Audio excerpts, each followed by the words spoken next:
बंधु माने 18 सेप्टेम्बर 2024 अर्थात आसंता बुधवार दिन पड़िबाकु जाउअछि पवित्र इंद्र पूर्णिमा।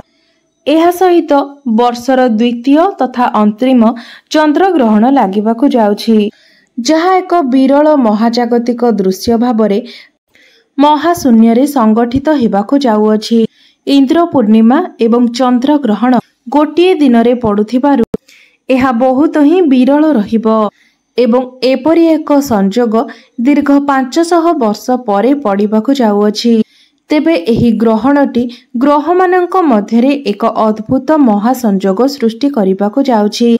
एही ग्रहण लागुथिबा समय रे चंद्रमा मीन राशि रे एवं पूर्व भाद्रपद नक्षत्र रे अवस्थान करुथिबारु एही चंद्रग्रहण मीन राशि रे संगठित हेबो, जहा द्वारा मीन राशिर व्यक्ति विशेष मानक उपरे एहार बहुत अधिक प्रभाव पड़िबाकु जाउअछि। एही चंद्रग्रहण एक उपछाया चंद्रग्रहण भाबरे महाशून्य रे संगठित हेबो। एहार पूर्ण अवधि काल रहिअछि 4 घंटा 4 मिनिट एवं 27 सेकेंड। जेहेतु एही ग्रहणटी इंद्र पूर्णिमा दिन पड़ुअछि, तेबे एहाको आपण किपरि भाबरे पालन करिवे एवं केउ समय रे पालन करिवे, एही सबु विषय रे आजिर वीडियो रे आमे माने जानिबा। एहा सहित आजिर एही वीडियो माध्यम रे चंद्र ग्रहणर स्पर्श समय ठारू आरंभ करी मोक्ष प्राप्ति पर्यंत समय सीमा विषय रे जानिबा एवं आमर ओडिसा रे एहा केउ समय रे दृश्यमान हेबो। सूतक समय अर्थात हांडी छाड़र समय एवं शुभ अशुभ कार्य विषय रे मध्य जानिबा, जहाँकि पांचीर निर्भुल गणनार संगृहित अटे। एहा सहित एही वीडियो रे मध्य आमे माने जानिबा जे चंद्र ग्रहण समय रे कौन करिबा उचित एवं कौन न करिबा उचित। गर्भवती महिला मानक पई कौन रहिछि नियम, केउ राशिर व्यक्ति विशेष मानक पई एही चंद्र ग्रहणटी शुभ प्रभाव देव एवं केउ राशि पई एही चंद्र ग्रहण अशुभ प्रभाव देव, से विषय रे मध्य विस्तार रूप रे जानिबा। बंधु माने चंद्र ग्रहण हेउ किंबा सूर्य पराग, ज्योतिष शास्त्र रे एही समय को अशुभ बोली विचार करा जाय थाए, कारण एही समय रे चंद्रंक ठारू बाहारुथिबा छाई बा आलोक सीधा सड़क भाबरे पृथ्वी पृष्ठ रे पड़ी पारि न थाए, जहा फल रे एहार प्रभाव रे पृथ्वी पृष्ठ रे नकारात्मक शक्ति गुड़िक जागृत होई उठंती। तेबे ज्योतिष शास्त्र अनुसार एही समय सीमा मध्यरे केतेक कार्य करिबाकू बारण करा जाई अछि। साधारणतः ग्रहण लागिबार 9 घंटा पूर्वरु एवं पराग लागिबार 12 घंटा पूर्वरु पाक निषेध बा हांडी छाड़ करा जाई थाए। एही समय को आमे सूतक समय बोली मध्य मानि थाउ। चंद्र ग्रहण किंबा सूर्य पराग समय रे खाद्य ग्रहण करिबाकू मध्य बारण करा जाई थाए, कारण ग्रहण बा पराग लागिबा समय रे पेटरे किछि खाद्य पदार्थ न रहिबा उचित। तो चंद्र ग्रहण लागिबार 9 घंटा पूर्वरु हांडी छाड़ बा पाक निषेध करा जाय थाए। तो आसंता 18 तारीख बुधवार पवित्र इंद्र पूर्णिमा दिन वर्षर द्वितीय तथा अंतिम चंद्र ग्रहण लागिबाकु जाउछि। तेबे आसंतु जानिबा ग्रहण लागिबार समय सीमा केतेबेले रहिअछि। आसंता बुधवार दिन लागिबाकु जाउथिबा एही ग्रहण एक उपछाया चंद्र ग्रहण हेबाकु जाउअछि। एही ग्रहणर ग्रास अर्थात एही ग्रहण लागिबार समय हेउछि सकाळ 6:12 रु आरंभ होई दिन 10:16 रे एहार समाप्ति हेबो। एही ग्रहण महाकाश रे प्राय 4 घंटा 4 मिनिट 27 सेकेंड पर्यंत लागि रहिबो। तेबे एही चंद्र ग्रहण उत्तर एवं दक्षिण अमेरिका, कानाडा, पश्चिम आफ्रिका, यूरोप, एशिया एवं आटलांटिका रे देखाजिबो।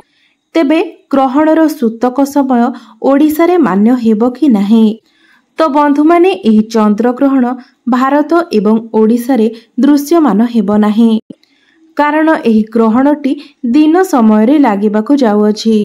सकाळ समय रे भारतर उत्तर पश्चिम राज्य गुड़िक रे किछि समय पाई एहा दृश्यमान हेबार संभावना रहिअछि। ज्योतिष शास्त्र अनुसार उपछाया चंद्रग्रहण हेबा कारणरू एही ग्रहणर सूतक काल किंबा हांडी छाड़ समय मान्य हेब नाही, कारण सेही ग्रहणर सूतक काल मान्य होइथाए जेउ ग्रहण खाली आखिरे दृश्यमान होइथाए।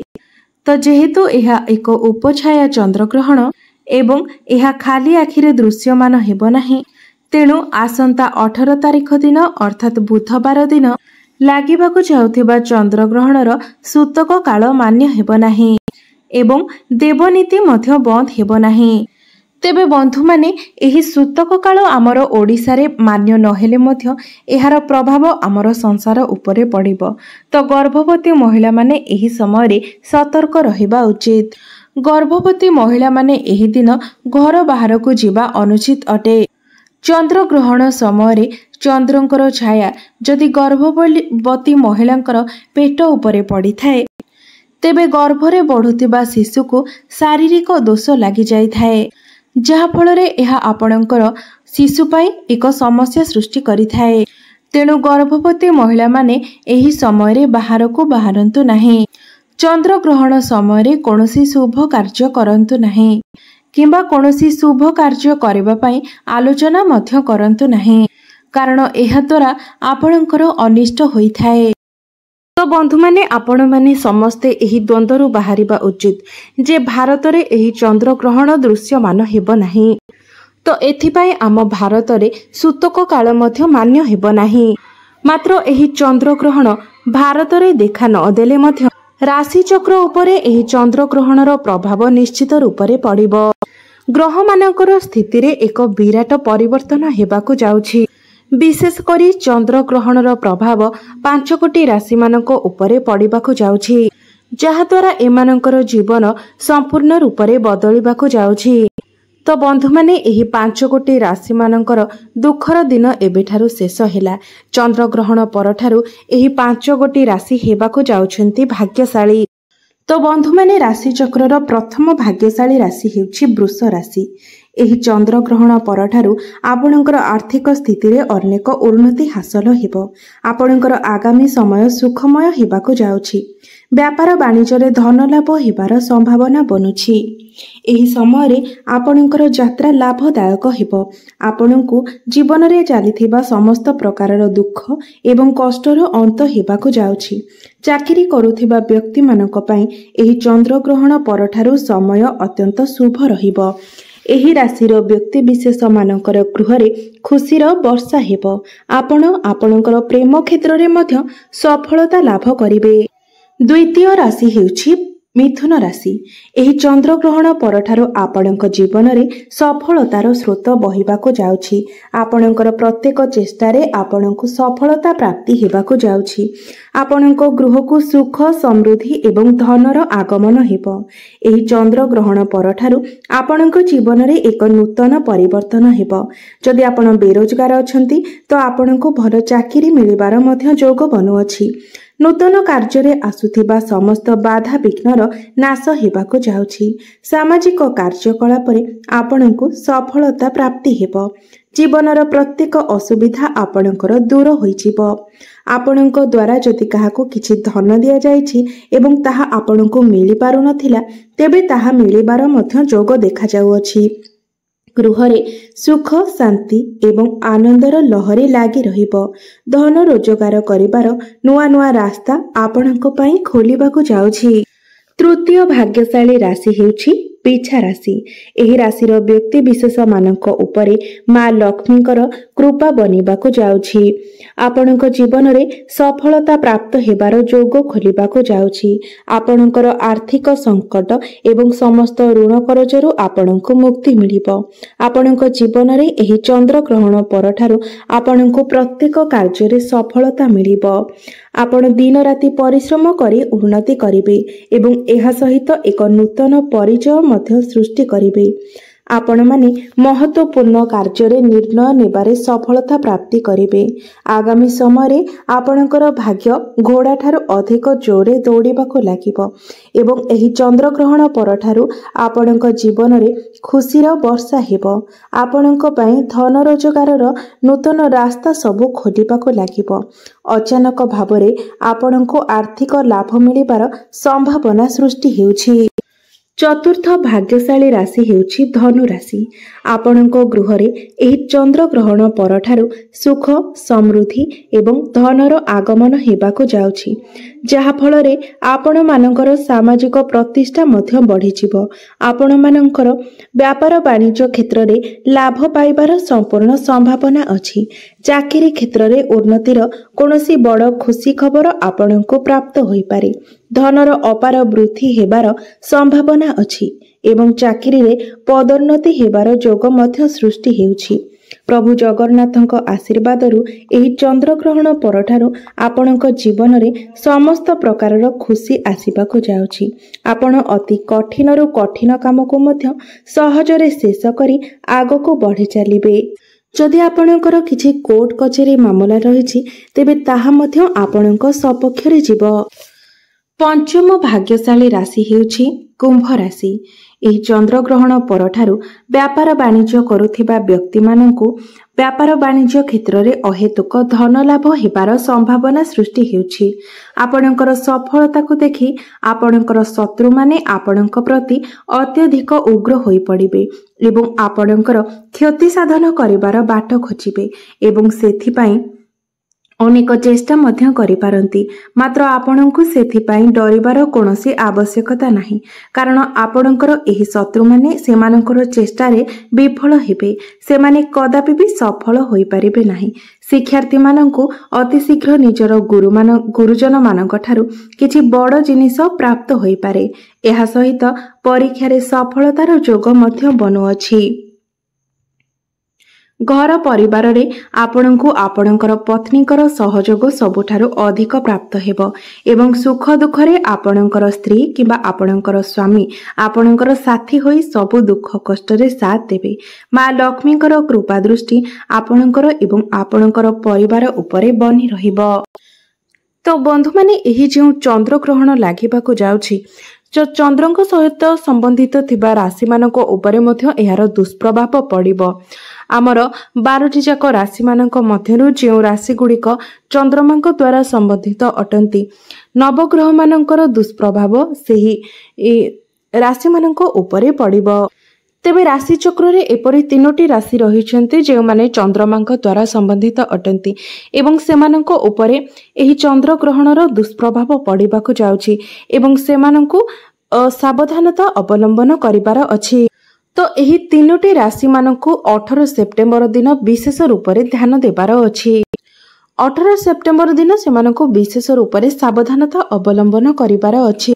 तो एही 18 सेप्टेम्बर दिन एही 3 जन राशिर व्यक्ति विशेष माने कोनोसी भी बड़ डिसिजन नियंतु नाही, किछि भी एपरि भूल करंतु नाही जहा पई आपनको भविष्यत रे पस्ताइबाको पड़ी पारे। तो बंधु माने आसंतु जानि नेबा सही 3टी राशि केउ राशि गुड़िक अटंते। तो प्रथम राशिटी हेउछि कर्कट। कर्कट राशिर राशि स्वामी हेउछन्ति चंद्रमा। तो कर्कट राशिर व्यक्ति विशेष मानक जीवन रे एही समय आर्थिक संकट आसी पारे। आपण जदि निज चाकरी क्षेत्र रे प्रमोशन पाए चेष्टा करूछंती किबा सेही चाकरी को छाडी अन्य गोटे चाकरी करिबा पाए चाहुछंती तो एही समय सेथि पाए कोनोसी भी डिसिजन नियंतु नाही किबा सेथि पाए आपण कोनोसी भी चेष्टा करंतु नाही। आपण जेउ चाकरी रे अछंती जेउ पदवी रे अछंती आपण वर्तमान स्थिति रे सेही चाकरी रे एवं सेही पदवी रे रहिबा पाए चेष्टा करंतु। अक्टोबर मासरे जतेबेले सूर्य पराग हेबो से पर्यंत आपणको धैर्य रखिबार अछि। से पर्यंत आपणको निज भितरे धैर्य रखिबार अछि। निजर राग निजर क्रोध को नियंत्रण रे रखिबार अछि। संपूर्ण रूप रे आपणको निजको बैलेंस करिबार अछि। एहा व्यतीत कर्कट राशिर व्यक्ति विशेष माने अक्टोबर मास पर्यंत काहाटार भूलले भी ऋण करज आणंतु नाही किबा काहाको ऋण करज दियंतु नाही, नचेत आपणको भविष्यत रे एथिपाई पस्ताइबाको पड़ी पारे। आपण जो जगार चाकरी करुछंती कार्यरत अछंती सेठारे आपण सहकर्मी सहित एवं निजर जीवन साथी सहित आपण अजथा जुक्तितर्क एवं वाद विवाद ठारू दूरे रुहंतु। सेमानंक सहित संपर्क भल रखिबा पई आपण चेष्टा करंतु। द्वितीय राशिटी हेउछि मकर राशि। तो एही चंद्र ग्रहण ठारू अक्टोबर मासरे थिबा सूर्य पराग पर्यंत मध्य आपणको सावधानता अवलंबन करिवार अछि। एही समय आपणकर क्यारियर रे आपण किछि डाउन देखि पारंती। आपणको क्यारियर को नै आपण चिंतित रहि पारंती। तो एही चंद्र ग्रहण परठारू अक्टोबर मास पर्यंत आपण क्यारियर को नै कि कोनोसी भी बड़ डिसिजन नियंतु नाही एवं क्यारियर सह संबंधित आपण जेकोसी भी कार्य करुछंती कार्य करिबा पूर्वरु आपण निजर जन्म कुंडली कोनोसी भल पंडितन को देखाई नियंतु। निजर पितामाता गुरुजनक ठारू परामर्श नेकी आपण जेकोसी कार्य करंतु। विद्यार्थी माने एही समय निजर शिक्षा प्रति विशेष रूप से ध्यान दियंतु। अन्यमनस्क हुअंतु नाही। एही समय जदि आपणकर कोनोसी एग्जाम अछि तो आपण ध्यान दे आपणकर पाठ पढ़ंतु एवं एग्जाम रे मन देबा पई चेष्टा करंतु। कारण एही समय आपणकर पाठ पढ़ारे मन न लागि पारे। आपण एही समय अधिक अन्यमनस्क होई पारंती। तो एही समय आपण निजको नियंत्रण रे रखंतु एवं पाठ पढ़ारे अधिक मनोनिवेश करबा पई चेष्टा करंतु। तृतीय राशिटी हेउछि मीन राशि। एही चंद्र ग्रहण परठारू आपणको निजर स्वास्थ्य प्रति विशेष रूप से ध्यान देबार अछि। तो विशेषकर हृदय संबंधित रोग आपणकर देखा दे पारे एवं पूर्वरु जदि आपणकर हृदय संबंधित रोग रहिछि तो सेथिरे मध्ये आपणको समस्या आसी पारे। सेथिपाई एही समय मध्यरे आपण ठंडा वस्तु सेवन करंतु नाही। ठंडा जिनिस खांतु नाही। एही समय आपणकर आहार व्यवहार एवं विचार को आपण नियंत्रण रे रक्षा करंतु। पवित्रता रक्षा करिबा पई चेष्टा करंतु। तो विशेषकर एही समय आपण आमिष भक्षण ठारू दूरे रुहंतु एवं कोनोसी भी अनैतिक खाद्य आपण खांतु नाही जहाकि आपणको उपरे खराब प्रभाव पकाइबो। तेबे 12टी राशि मानक मध्यरु एही 3टी राशिको उपरे चंद्र ग्रहणर खराब प्रभाव पड़िबो। एही 3टी राशि व्यतीत अन्य जो 9टी राशि रहिले सेमानको उपरे मध्य चंद्र ग्रहणर विशेष प्रभाव पड़िबो। तेबे आपणको निजस्व जन्म कुंडली रे चंद्रमा केउ स्थिति रे अछंती, उच्च स्थिति रे, नीच स्थिति रे किंबा आपणकर कुंडली रे चंद्रमांकर दशा अंतर्दशा चलीछि सेही अनुसार आपणको एहार शुभ फल किंबा अशुभ फलर प्राप्ति हेबो।